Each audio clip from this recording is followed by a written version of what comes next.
mogu se očekivati sutra, odnosno onog trenutka kada u Brisel stigne i zvanični izveštaj o rezultatu izjašnjavanja građana o novom Ustavu Srbije.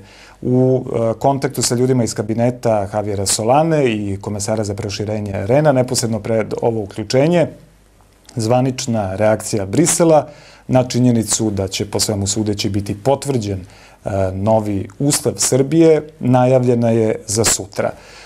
Bez obzira na neka negativna iskustva koja ovde u Evropi imaju u izjašnjavanju građana o ponuđenom tekstu Ustava, setimo se šta se desilo na referendumu u Francuskoj i Holandiji prošle godine, kao i neizvesnost sa kojom je očekivan praktično do poslednjeg trenutka rezultat izjašnjavanja u Srbiji, eventualno neizglasavanje bi bilo ovde shvaćeno kao iznenađenje zbog konsenzusa i saglasnosti najvećih političkih stranaka u Srbiji koji je bio uspostavljen oko teksta i oko procedure donošenja Ustava. Taj konsenzus, odnosno zajedničko delovanje, kako je rečeno, demokratskih snaga u Srbiji je ovde bio više puta naglašavan kao jedna od pozitivnih dostignuća.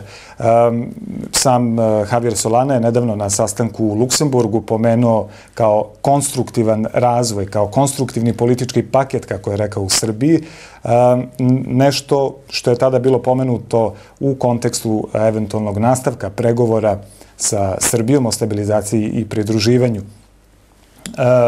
Ono što su se čule kao sporadične primetbe ticale su se određenih rešenja, na neki način procedure, ali je generalno uzev činjenica da Srbija donosi novi ustav posmatrano kao korak u pozitivnom smeru, kao nešto što je prosto bilo neophodno Srbiji u ovom trenutku. Međutim, postojale su određene primetbe i verovatno će se primetbe na određena rešenja tek čuti u budućnosti. Hoću, naravno, nastavit ćemo razgovor. Premijer Koštunica, uključenje. Dobroveče iz Vlade Srbije. Posle saopštavanja prvih rezultata referenduma o potvrđivanju novog ustava razgovaramo sa predsjednikom Vlade Vojislavom Koštunicom. Kakvi su, predsjedniče, prvi utisci? Izuzetni. I ovo je važan trenutak u kome prva stvar koju treba da učinim, koju moram da učinim, zaista sa velikom zahvalnošću da čestitam svim građanima Srbije na novom ustavu. To je za Srbiju izuzetno važno. Čestitam svim građanima, pripadnicima svih nacionalnih zajednica, svih veroispovesti u Srbiji. Čestitam posebno Srbima sa Kosova i Metohije. Ovo je trenutak u kome Srbija dokazuje svoju legitimaciju pred celim svetom kao država, zaokružujući svoju državnost u ovom preko potrebnom trenutku novim ustavom, jasno stavljajući do znanja da štiti svoju državnu celovitnost, jasno stavljajući do znanja da je naša orijentacija da Srbija bude demokratska i pravna država, jasno stavljajući do znanja da je Kosovo i Metohija sastavni deo Srbije i najzad da se u ovom ustavu nalaze elementi koji će postaći privredni razvoj Srbije i bolji život u Srbiji. Mi smo videli na koji način i kako su narodni predstavnici u jednom trenutku ispoljili narodno jedinstvo i odgovornost u Skupštini Srbije glasajući za Ustav. To se ponovilo danas na izborima i to je zaista veliki trenutak za Srbiju. Ovo je istorijski moment, ovo je početak jednog novog perioda u razvoju Srbije. Ovaj moment označava novu budućnost Srbije. Ovo je trenutak u kome se Srbija raduje, s razlogom se raduje, jednostavno zbog velikog posla koji smo svi zajedno obavili. Svi poslovi posle ovog posla postaju lakši, svi poslovi posle ovog velikog posla koji je danas obavljen ne bi bili mogući da ovaj posao danas nije obavljen. Ovo je prvi i najvažniji posao. Ipak, da li ste očekivali veću izlaznost? Pa, to je izlaznost koja odgovara jednostavno prilikama u ovom trenutku, koja odgovara mnogo čemu i biračkim spiskovima i njihovom sastavu i prilikama u kojima se izlazi na izbore. Mislim da je ovo rezultat koji je više nego zadovoljavajući, koji je više nego ohrabrujući, koji je potpuno legitiman, koji je čist, koji je suza i koji omogućuje jednostavno da sutra živimo, da se Srbija razvija pod novim ustavom, da taj ustav apsolutno ne bude ni na koji način sporenja. Ali kad kažem da li sam zadovoljan ovim rezultatom, onda imam na umu jednu činjenicu, da nema zemlje koja je na ovaj način provelavala raspoloženje svoje javnosti, pozivajući je da se prvo u Skupštini izjasni Ustavu, a ona se izjasnila jednoglasno, a zatim da se više od polovine od celog biračkog tela izjasni za Ustav. Zaista, To je nešto čime se možemo podičiti i to je nešto što garantuje i valjanost i dugovečnost Ustava koji su upravo građani potvrdili na referendumu. Sada već možemo da govorimo o prvim sledećim koracima. Koji je taj prvi veliki korak sledeći za Srbiju? Veliki korak, mada se različito mogu ocenjivati ti koraci, prvi veliki korac jeste da Ustav počne da živi.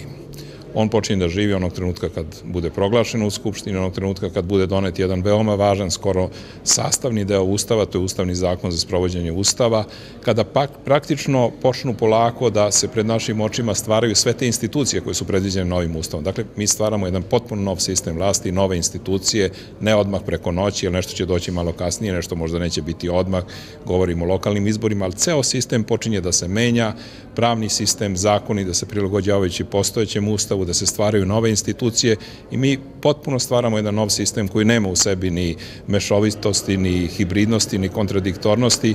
To je zato, s razlogom, kažem, jedan novi početak Srbije. Hvala vam. Toliko u ovom uključenju. Sledeće je u 22:30 časova. Tada ćemo sigurno od predsjednika Koštunice čuti i kada su planirani izbori, u kom će to roku biti i da li će biti na svim nivoima. Studio? Do tada razgovaramo sa našim gostima. Gospodine Petroviću, ja sam vas malo čas, evo, čuli smo premijera Koštunicu i te prve utiske. Također se spominje politička stabilnost u narednom periodu, da Ustav krene da živi, kao što on kaže. Da li je to zaista prioritet? Naravno, politička stabilnost se u parlamentarnim demokratijama uspostavlja izborima.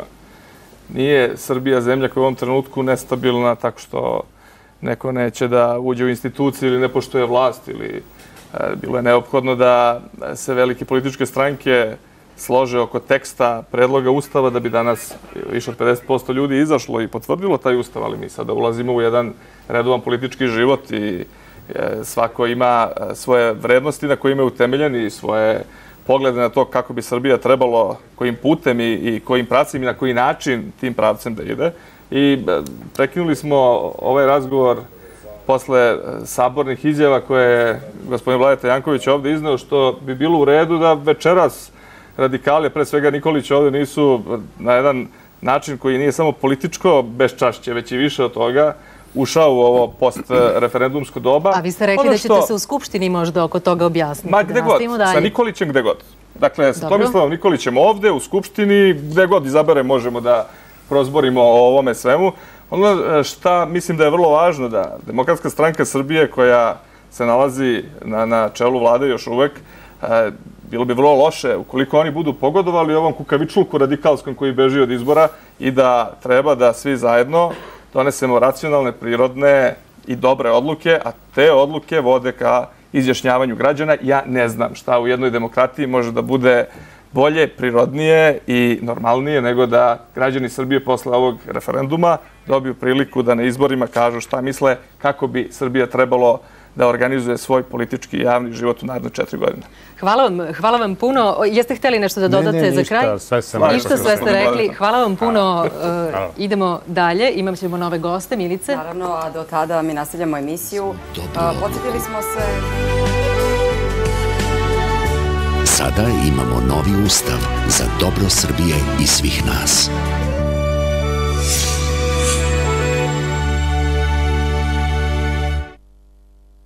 Pratite emisiju Referendum, šta je Srbija izabrala.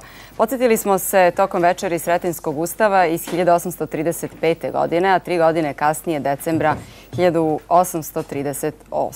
Porta je izdala 4. hati šerif za provinciju Srbiju, takozvani Turski ustav. Njime je ukinut apsolutizam kneza Miloša i uspostavljen savet kao eksponent turskih interesa u Srbiji. Srbija je dokazala da se umiriti ne može i istrajno se, bez predaha, borila za sopstvenu ustavnost i tu borbu dobila. Suština je u tome da Ustav Srbiji nije stizao kao prosvetiteljska norma nametnuta iz inostranstva, već kao domaća potreba koju su nastojali da ostvare s jedne strane oligarhijske grupe kako bi delile i vlast i zaradu od trgovine s Milošem. S druge strane, narod i seljaci tražili su garancije i sigurnost za svoj ekonomski položaj, ali i kontrolu kod oporezivanja i svih drugih državnih nameta koji bi prema njima mogli biti zloupotrebljeni. Godine 1838. novi vrhovni zakon Srbije sastavili su ruski i osmanski činovnici u Carigradu, zbog čega je i dobio takav naziv, Turski ustav. On je predviđao uvođenje saveta, sastavljenog od doživotno izabranih članova. Kako nije želeo da deli vlast s drugim ustanovama, Miloš je 1839. godine predao položaj svom sinu Mihajlu i napustio Srbiju.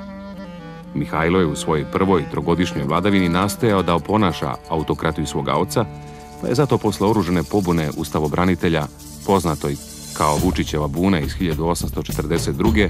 morao da beži iz Srbije. Pobednička srpska oligarhija, koja je sebe nazvala ustavobraniteljima, poučena lošim iskustvom s Obrenovićima, a u želji da sve privilegije vlasti zadrži za sebe, dovodi na kneževski presto Aleksandra Karađorđevića, voždovog sina, koji je za razliku od svoga oca opravdano procenjen kao čovek nedovoljno energičan i vešt da bi nametnuo svoju ličnu vlast. Mi smo ponovo u studiju. Ovde je ministar pravde, gospodin Zoran Stojković i gospodin Zoran Ivošević, bivši sudija Vrhovnog suda.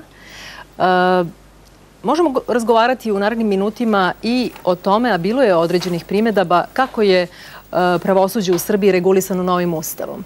Pa je bila primjedba između ostalih i gospodine Stojkoviću da bi mogla biti narušena nezavisnost pravosuđa, budući da su neke stvari tako regulisane da ostavljaju tu mogućnost od strane izvršne vlasti. Kako vi na to odgovarate? Mislim da to može tako da se posmatra ako pođete sa zlom namerom. Mislim da ovaj ustav sigurno pravi jedan bitan korak unapred i obezbeđuje bolju, veću sigurnost nezavisnosti sudova, govorim. Jer sudovi su nezavisni, ne tužioci. Tužioci su samostalni odlučivanje, nema četvrte grane vlasti.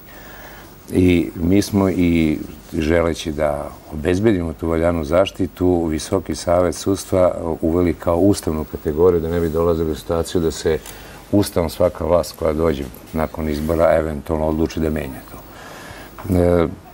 Bilo je tu raznoraznih primjedbi, ali ja znam da 3 meseca posle mog dolaska na mesto ministra imali smo prvi okrugli sto udruženje tužilaca da je uradilo. Nakon toga je bilo još 12. Radili smo, dobili smo određenu donaciju. Međunarodna organizacija je pobedila, Baz Hamilton, Ale Hamilton pobedila. Oni su uradili kompletnu analizu svega. Nakon toga to je išlo i u Savet Evrope, OEBS je imao to u vidu, a imala i Evropska unija.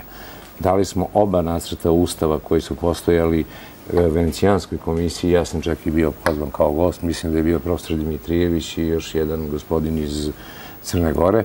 I nakon toga je urađena strategija reforme pravosuđa koja je prošla Skupštinu, usvojena, urađen je akcioni plan i po njemu već počela da se deluje prema što je donet ustav. U posljednjim razgovorima sa ljudima iz Evropske unije o postprijemnim zadacima, 2 uslova su bila postavljena vezano za pravosudnu sferu.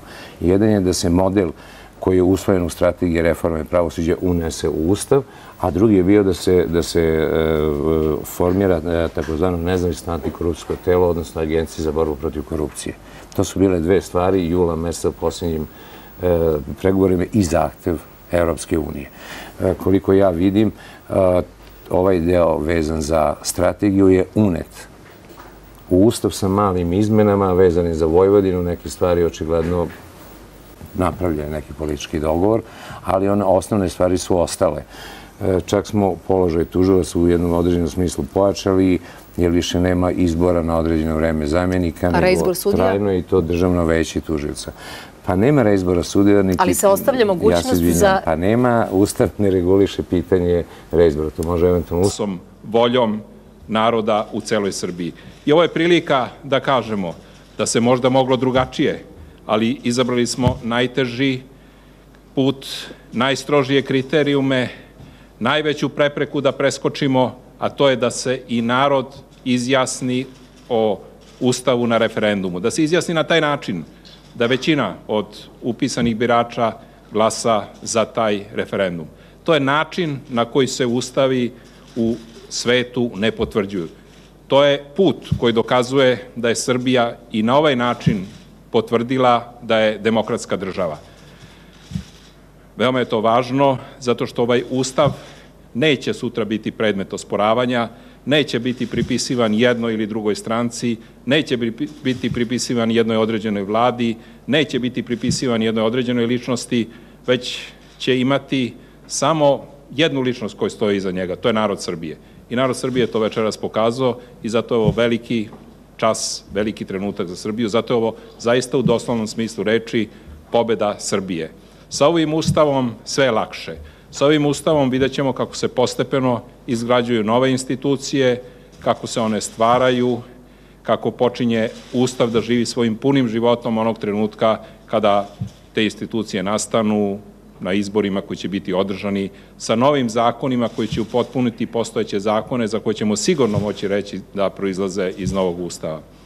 To je jednostavno, rekoh, veliki trenutak, veliki nov moment i početak u razvoju Srbije i trenutak u pravom smislu reči da se još jedan put zahvalim svim građanima Srbije, posebno na Kosovu i Metohiji, za glas koji su dali za pravu stvar, za Srbiju, za njenu snagu i za njenu budućnost.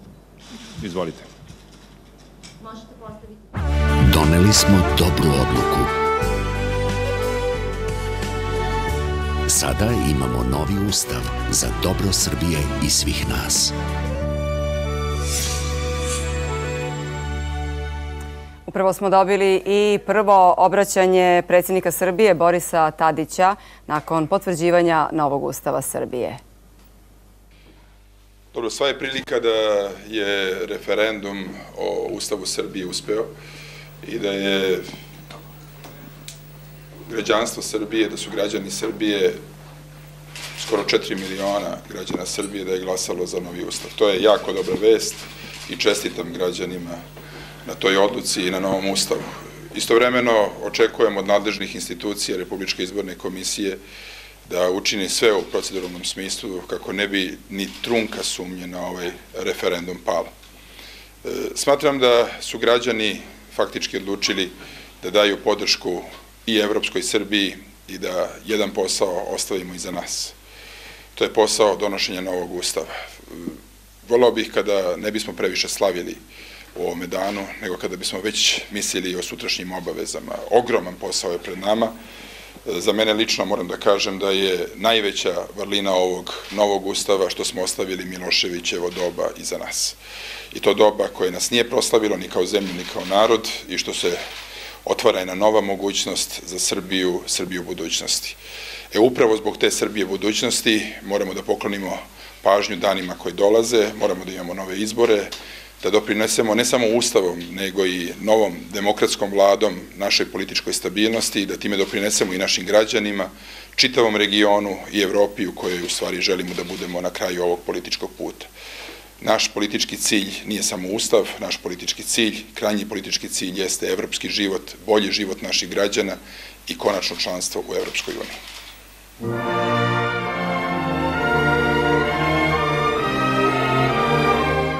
Srećan nam Ustav, Srbijo!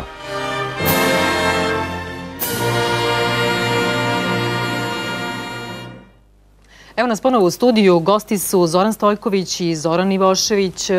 Razgovaramo o pravosudnim rešenjima u novom ustavu.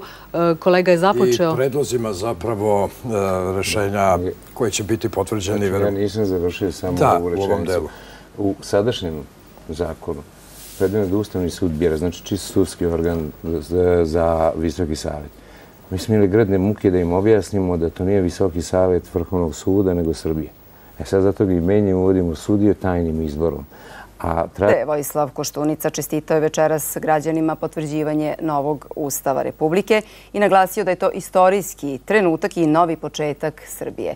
Koštunica je za Radio televiziju Srbije izjavio i posebno čestitao građanima Kosova i Metohije koji su u velikom broju izašli na referendum. Činjenica da se više od polovine biračkog tela izjasnilo na referendumu za prihvatanje novog Ustava nešto je čime moramo da se ponosimo, kazao je Koštunica. Predsjednik Skupštine Srbije Predrag Marković zahvalio se svima koji su danas i juče iskoristili svoje pravo i koji su izlaskom na referendum, bez obzira da li su glasali za ili protiv, pokazali da podržavaju demokratsku državu i da veruju u svoj glas. Građani su poslali opomenu političarima da čak i oko donošenja temelja države mogu da se zbune, kazao je predsjednik Srpskog parlamenta u direktnom obraćanju javnosti preko Radio-televizije Srbije. Svi treba da izvučemo nauk iz ovog što se dešavalo protekla 2 dana, rekao je Marković i naglasio da će učiniti sve da se novi Ustav Srbije proglasi u nedelju 5. novembra. Predsjednica Koordinacionog centra za Kosovo i Metohiju Sanda Rašković-Ivić čestitala je svim građanima potvrđivanje novog Ustava, ističući da su oni kreatori istorije i budućnosti i naglasila da je ovo veliki dan za Srbiju. Predsjednik Izvršnog veća Vojvodine Bojan Pajtić zahvalio se svim građanima pokrajine što su uprkos snažnoj antireferendumskoj kampanji u nizu dezinformacija koje su posljednje vreme lansirale u javnosti izašli u velikom broju na birališta i dali glas za novi Ustav Srbije. Lider Saveza vojvođanskih Mađara, Jožef Kasa, rekao je Tanjugu povodom potvrđivanja novog Ustava Srbije da imamo razloga da svi budemo zadovoljni. Očekivanja su ispala tačna, što je dobro rješenje za Vojvodinu i za Srbiju, rekao je Kasa. Podsjetit ćemo vas na još jednu informaciju koju smo saopštili tokom emisije. Naime, kako RTS saznaje, veći deo Beograda večeras je bio bez struje zbog udara groma u trafostanicu 3 u Resniku. Nadležni u elektromreži i elektrodistribuciji Beograd čine sve da snabdevanje strujom uskoro bude normalizovano. Mi se vraćamo istorijatu Ustava. Treći Ustav Srbije je dobila na duhove jula 1869. godine. Ustav Kneževine Srbije usvojen je na Velikoj narodnoj skupštini u Kragujevcu. Tim namjesničkim ustavom u Srbiji je prvi put uveden predstavnički sistem vlasti. Posle ubijstva kneza Mihajla Obrenovića 1868. godine, namjesnička vlada koja je upravljala Srbijom u ime maloletnog novoizabranog kneza Milana Obrenovića, unuka rođenog brata kneza Miloša Jevrema Obrenovića, donela je Treći srpski ustav 1869. godine. Treći srpski ustav donet je na zasedanju Narodne skupštine u Kragujevcu. Građanima je dao više političkih i ličnih prava, a vladaoca je u zakonodavnom radu ograničio ingerencijama skupštine. Ovaj ustav označio je početak političkog života Srbije i dao osnovu za obrazovanje stranaka. U Srbiji su se 1881. i 1882. godine formirale 3 stranke: Napredna, Narodna radikalna i Liberalna stranka, koje će delom voljom birača na izborima, a pretežno interesima vladara i dvorskim spletkama, održavati politički život u zemlji sve do početka Prvog svjetskog rata. Evo nas ponovo u studiju, imamo nove goste, gospodin Zoran Lutovac, politički analitičar, gospodin Slobodan Reljić iz Nedeljnika NIN i ponovo sa nama gospodin Slobodan Antonić. Gospodine Lutovac, čuli smo rezultat, podsjećam još jednom, 53,66% izašlo prema RIK-u i 51,46% potvrdilo novi ustav. Je li to zapravo prema vašim očekivanjima? Pa ja sam očekivao da će biti teško i tako je i bilo. Razloga ima više. Svakako da je jedan od razloga što su oni koji su pozivali često ideološki i programski vrlo suprotstavljeni, tako da kad pozivaju svoje odbijaju one druge i obrnuto. Između ostalog bio je deo onih birača koji su nezadovoljni činjenicom što nije bilo javne debate o kojoj mnogi sa podcenjivanjem govore, neki sa nipodaštavanjem, a neki su očekivali ipak tu javnu debatu koja se ne svodi na to da rudari i zemljoradnici kažu šta misle o Ustavu, nego da neko ko je pročitao i produbljeno analizirao Ustav, da im predoči šta to znači konkretno za njih ili za Srbiju neko određeno rešenje koje bi eventualno moglo da bude predmet spora. I očekivalo se da će biti, naročito posle rezultata prvog dana, pokazalo se da je tek finiš odlučio ovakvu potvrđivanje Ustava. Jeste bio težak uslov, on je na kraju ispunjen, ali ono što je bitno jeste ko će i na koji način ovaj Ustav sprovoditi u život. I tu dolazimo do onog pitanja donošenja zakona o sprovođenju referenduma. Naime, ja bih podsjetio da, pošto se ovaj Ustav donosi po Ustavu još uvek važećem iz 90. godine, u članu 134 stav 4 se kaže da se Ustav proglašava i donosi se Ustavni zakon za sprovođenje Ustava istog dana. Mi ćemo tek ući i koliko čujemo neke stranke čak najavljuju neke široke debate o tome. Naime, pomalo čudno deluje da nisu debatovali o tekstu Ustava, a hoće da debatuju o zakonu za sprovođenje tog istog Ustava. Da li to znači da nam sledi period nove političke nestabilnosti i nekakvog trvenja upravo oko tog zakona kao što neki pretpostavljaju? Pa ja se nadam da neće biti toga. Naime, izgledalo je kada su se stranke dogovorili da će biti Ustava, da je to jedan paket dogovora koji podrazumeva istovremeno i dogovor o tome da se sprovedu izbori na svim nivoima ili izbori za predsjednika i parlamentarni izbori. Tek kasnije, kada se već krenulo u jednu kampanju za donošenje Ustava, odjednom su počela sporenja o tome da li nam trebaju baš i predsjednički i parlamentarni. Mislim da to do juče nije bilo sporno. Sve stranke su govorile onog momenta kad se dogovorimo o Ustavu imat ćemo izbore i na predsjedničkom i na parlamentarnom nivou. Odjednom dolazi do promene stavova nekih od stranaka koje vide neki svoj interes u tome da bi eventualno bilo možda bolje kasnije sprovesti predsjedničke izbore. Ja mislim da je za građane Srbije, za Srbiju bolje da istovremeno imamo i predsjedničke parlamentarne izbore, jer bi to podrazumevalo najpre jačanje pozicije Srbije na međunarodnom planu, na unutrašnjem planu takođe. Imali bismo jednu kampanju manje i smaranje birača i uštedu najzad novca za tu jednu kampanju i sem toga političari bi bar koliko traje ta kampanja više se bavili rešavanjem problema, a ne ponovo pridobijanjem podrške biračima. I ono što je takođe bitno, jeste bitno da dobijemo predsjednika odmah, jer bolje da ga dobijemo pre nego što se... Tako je, po Ustavu koji smo, evo, voljom građana bi trebalo da ga stavimo u istoriju. Dakle, imamo i parlament koji takođe voljom, koji više nema većinsku podršku u parlamentu. Zato je potrebno da u punom kapacitetu dobijemo nove institucije koje će nas i na unutrašnjem planu i na međunarodnom planu ojačati. Kolega Riliću, koliko su održive ocene da je predlog novog Ustava zapravo politički i pravni kompromis zarad stranačkih interesa, a ne interesa građana? Pa mislim da su to, ako znamo kakva je politika vrsta delatnosti, to su potpuno održive pretpostavke. U politici se uglavnom takve stvari radi. Mi ćemo naravno zarad jednog mjeseca jedinstva koje smo sad imali, vidjet ćemo 1 godinu rata neprestanog. Najmanje 1 godinu rata neprestanog. Ali ja bih htio da kažem nešto što mislim da je strašno važno da se večeras kaže. Dakle, mi ćemo sad dobijemo taj Ustav, ali imamo se da mi strašno idealizujemo, kako bih rekao, rezultat. Šta ćemo da proizvede u tom društvu?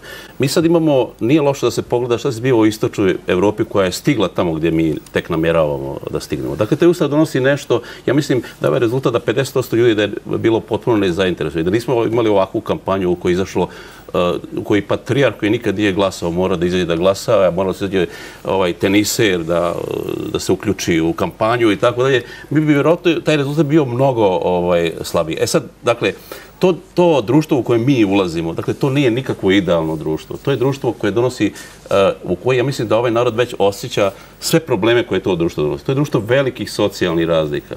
Dakle, partije se i dalje bave, kako je rekao, tim površnim dijelovima. Mislim da mi smo već danas imali tu situaciju, dakle, političari drumom, narod šumom. I ti će odnosi biti sve komplikovaniji. Izbori koji se zakažu, recimo, u naredna 2 mjeseca, pretpostavljam da će imati 30% izlaznost. Zato što prosto, ja mislim da će sad, sve sad kad se podvuče ta crta, ljudi će da shvate da dakle, trebalo je, ja mislim, ne više od 20 minuta da počnu politički sukobi oko toga da li će da budu svi izbori zajedno ili će da budu... A pazite, čitav je referendum bio kao koš Saše Đorđevića u poslednjoj sekundi. Razumite, uopšte nije bilo tako, kako bih rekao, sigurno. I ti se ljudi, oni su preokrenuli sve u jednom trenutku i krenuli su da se bave tim stvarima koje pretpostavljam da mislim, većinu ljudi u Srbiji to uopšte ne zanima, kako bih rekao, u stepenu i načinu razumijanja kako partija razumije našu stvarnost. Mislim da partija užasno pojedina. 1869. godine stvoreni su uslovi za parlamentarni režim.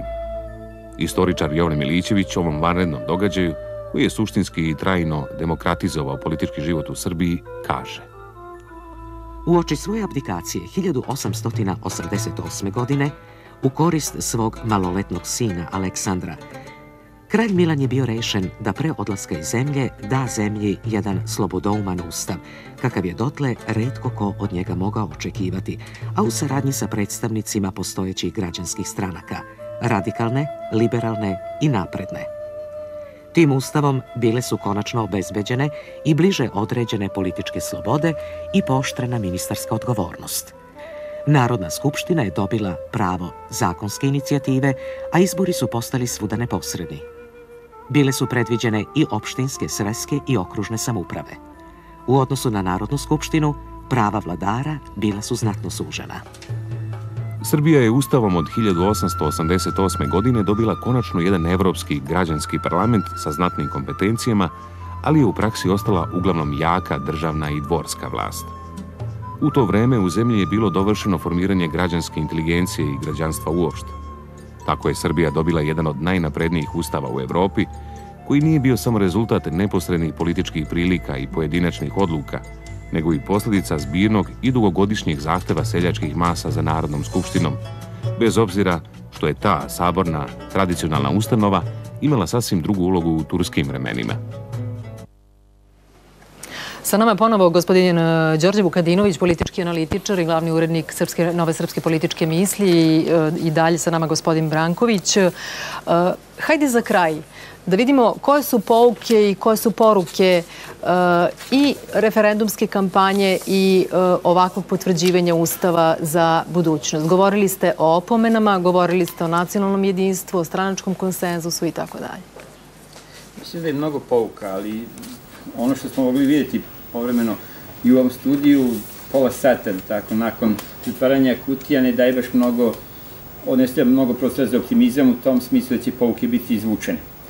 Građani ipak vole dogovor. Bez obzira što su tromo reagovali, i tu imam, kažem, prostora i za kritiku i nas kao građana, ali tek na kraju tog niza prozvanih od političara, političkih stranaka, medija i ostalih, ali pre svega to da ljudi vole da vide dogovor oko važnih pitanja. Kosovo, Ustav, neki vitalni nacionalni interesi su takva pitanja. Nisam siguran da će te pouke biti izvučene. Kao što je već primećeno, da evo nevreme, znači samo 2 sata ranije stiglo u Beograd ili Novi Sad, mi sada ne bismo imali Ustav i ne bismo razgovarali ovako kako razgovaramo. To je dakle ta jedna opšta neodgovornost koja je tu bila na sceni i koja, plašim se, bit će produžena, odnosno nastavljena u narednim nedeljama i mesecima. Sigurno je, ajde to da kažem, da posle ovog referenduma o Ustavu i potvrdi Ustava slede izbori. I logično da to budu izbori. I ja mislim da je logično i da budu na svim nivoima izbori. Ili makar i predsjednički i parlamentarni, kao što čujem da se tu uglavnom zalažu predstavnici Demokratske stranke. I to je logično.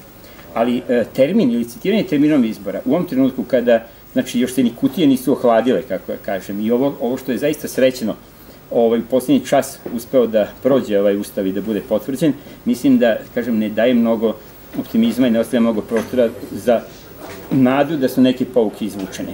Pogotovo što plašim se da će sada svi pokušati da prisvoje svoju zaslugu ili za sebe zaslugu za taj Ustav, a kažem, plašim se da je možda onaj Kajron sa Aginom Čekovom i o tome da Albanci pripremaju slavlje i naravno dirljiva slika patrijarha ostarelog koji izlazi na glasanje više doprinela uspehu referenduma u ovim popodnevnim časovima od svih apela političkih lidera. I to je nešto što treba imati na umu. Gospodine Brankoviću, kolega Vukadinović je umereni pesimista kada je reč o daljim dešavanjima u Srbiji.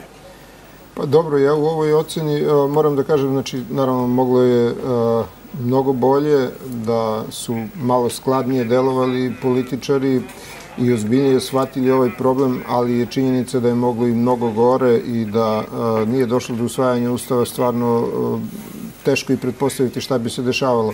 Tako da to moramo konstatovati kao jedan veliki korak napred. Ja nisam baš toliki pesimista. Naravno da će političari krenuti da se otimaju oko nasleđa toga što je sada ostvareno. Znači, ko će položiti najviše pravo i izvući iz toga najviše političke dobiti. To je činjenica da će tako biti, ali s jedne strane ima i jedan zračak optimizma, da kažemo. Ipak je ova politička garnitura ljudi, mislim i na vladajuće i na opozicione stranke, a pod vladajućim podrazumevam znači stranke koje učestvuju u vladi i koje imaju predsjednika, da su oni pokazali jedan kapacitet za sporazumevanje, znači jednu sposobnost da u kritičnim situacijama dođu do kompromisa.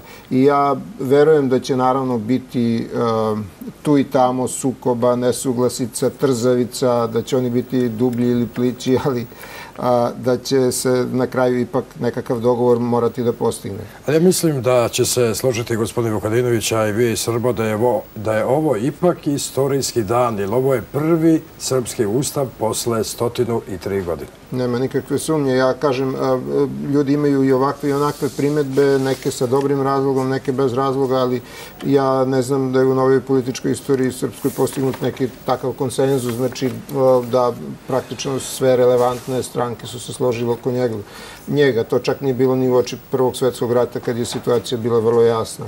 Tako da u svakom slučaju to je veliki korak naprijed. Hvala vam, gospodo. Mi se bližimo kraju emisije. U ovom delu emisije sa vama su bili moj kolega Nenad Ristić. Emisije i podsjetiti vas, poštovani gledalci, na nekoliko najvažnijih vesti i ove emisije i svakako ovog dana.